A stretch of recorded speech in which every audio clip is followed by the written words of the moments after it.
బాబాయ్ police. Police అకాడమీలో పోలీసులు ఉంటారు, మనుషులు పోలీస్ ట్రైనింగ్కి మీ పేర్లు అడ్రస్లు రాసి ఇక్కడ సంతకాలు చేయండి. సంతకం మా అడ్రస్లు ఎందుకు? అది ఇక్కడ రూలు. మనం ఎవరు ఎవరు? నీ అబ్బా పంపించడం అడిగాడు. అకాడమిక్ ట్రైనింగ్ వచ్చిన ఎస్ఐలో చెప్పించాయి. రేపు ఒకసారి వస్తే ఐడెంటిఫికేషన్ కోసం కొంతమంది క్రిమినల్స్ ఫోటోలు చూపిస్తాం.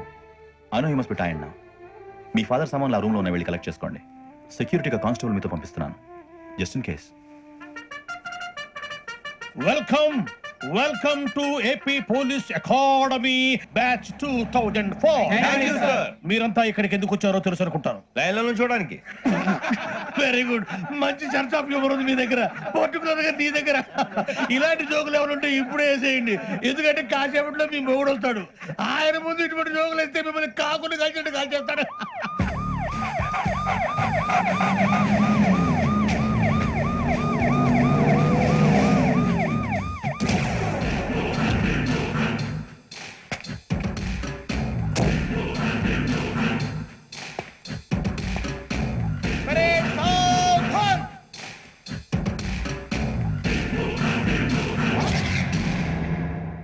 Good morning sir. Good morning.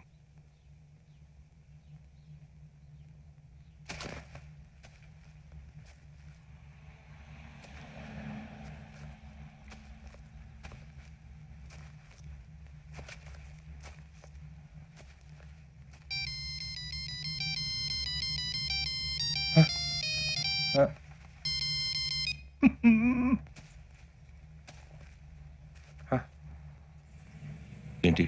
Ring tone sir. Ring tone. ఏ పాట? వెన్నెల్లో హాయ్ హాయ్, మల్లెల్లో హాయ్ హాయ్ వర. వెన్నెల్లో అంత హాయిగా ఉంటుందా సార్? ఎండలో ఇంకా హాయిగా ఉంటుంది తెలుసా? తెలీదు సార్. అయితే తెలుసుకో. ఈరోజు అంతా ఎండలో పరిగెత్తు.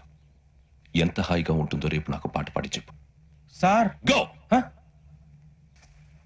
Take the gun and run.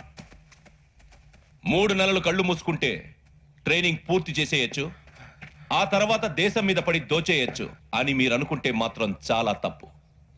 ఈ 3 నెలల్లో అసలైన మగాళ్ళు మాత్రమే బయటికి వెళ్తారు. మరి మిగతా వాళ్ళు ఇంటికి వెళ్తారు. This is my academy. ఇక్కడ నా రూల్స్ మాత్రమే ఉంటాయి. అవి చాలా భయంకరంగా ఉంటాయి. వాటిని తట్టుకుని బయటికి వెళ్ళగలమనే నమ్మకం ఉన్న వాళ్ళు మాత్రం ఇక్కడ ఉండండి. మిగతా వాళ్ళు ఇంటికి వెళ్ళిపోవచ్చు. నేను పంపించాల్సి వస్తే మాత్రం వేరే పని చేసుకోవడానికి కూడా పనికిరారు. మీకు 2 నిమిషాలు టైం ఇస్తున్నాను, బాగా ఆలోచించుకోండి. వాడు కళ్ళు వాడు ఎవరని చూస్తే కదా డేంజర్ మనిషిలో కనపడుతున్నాడు. అవునరా, అప్పు సొప్పు చేసి మన ఊర్లో బతికేట బెటర్. వెళ్ళిపోతారా? బయటికి వెళ్తే బొక్కలు వేసేస్తారు. ఆ బాధలు ఇక్కడే పడదాం. వచ్చేస్తాడు వెళ్ళండి. సో మీరందరూ మగాళ్ళని పూర్తిగా నమ్ముతున్నారన్నమాట. I like it. Your training starts from tomorrow. Bhiksha ఇక్కడ రూల్స్ అన్ని మీకు చెప్తాడు. Get ready boys, I will see you tomorrow. అదేంటయ్యా, ఆయన మీకు బంగారం లాంటి అవకాశం ఇస్తే చేతులారా పాటు చేసుకున్నారు. నానా బాధలు పడి అన్ని టెస్టులు పాస్ అయింది, వెనక్కి వెళ్ళిపోవడానికా? సరే మీ కర్మ. ఇక్కడ రూల్స్ చెబుతా వినండి. తెల్లవారుజామున 5 సైరన్ మోగుతుంది, వెంటనే లేవాలి. మరి ఎప్పుడు పడుకోవాలి?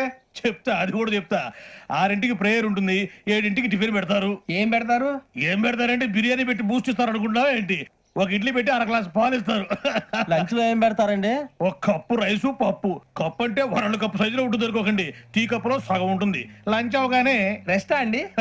1:30 నుంచి ఓరల్ క్లాసెస్ అంటే పాఠాలు చెప్తారు. 4 గంటలకు పేరేడు, 5 గంటల నుంచి 6 గంటల దాకా గేమ్స్, 8 గంటలకు డిన్నర్, 9 రోల్ కాలు. ఇవన్నీ కాకుండా మిమ్మల్ని అప్పుడప్పుడు రాత్రులు అడవుల్లో తీసుకుని వదిలేస్తాం. రాత్రంతా మీరు అక్కడే ఉండాలా. దీన్ని మేము ఫీల్డ్ క్రాఫ్ట్ అంటాం. అయినా పోలీసు వాళ్ళకి అడవిలో పని ఏంటి సార్? అన్నలు ఉండేది అక్కడేగా. ఇది అన్యాయం సార్. అన్నలు మమ్మల్ని నిజమైన పోలీసులు అనుకుని మా మీద ఏదైనా అగైత్యం చేస్తే ఎవరు సార్ రెస్పాన్సిబిలిటీ? మరి పోలీసు ఉద్యోగం అంటే ఏమనుకున్నారు? అప్పుడు ఏమైంది, ఇంకా చాలా ఉంది. అది ఒక వికెట్ పడింది. ఉదయం గోదావరి ఎక్స్ప్రెస్ లో జరిగిన జంట హత్యల వెనుక విశాఖపట్నానికి చెందిన 4 యువకుల హస్తం ఉందని పోలీసులు అనుమానిస్తున్నారు. తాగిన మైకంలో వారు ఈ దారుణానికి పాల్పడ్డారని ప్రత్యక్ష సాక్షులు మా ప్రతినిధితో చెప్పారు. హత్యకు గురైన ప్రసాదరావు కుమార్తె శ్రావణి మరిన్ని వివరాలు తెలియజేశారు. మా నాన్న నా కోసం వాళ్ళతో గొడవ పడ్డారు, కానీ వాళ్ళు ఇలా చంపుతారని ఊహించలేదు.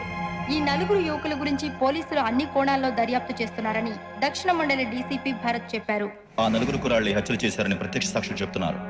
వాళ్ళని పట్టుకోవడానికి అన్ని ప్రయత్నాలు చేస్తున్నాం. ఎట్టి పరిస్థితుల్లోనూ వాళ్ళని వదలం.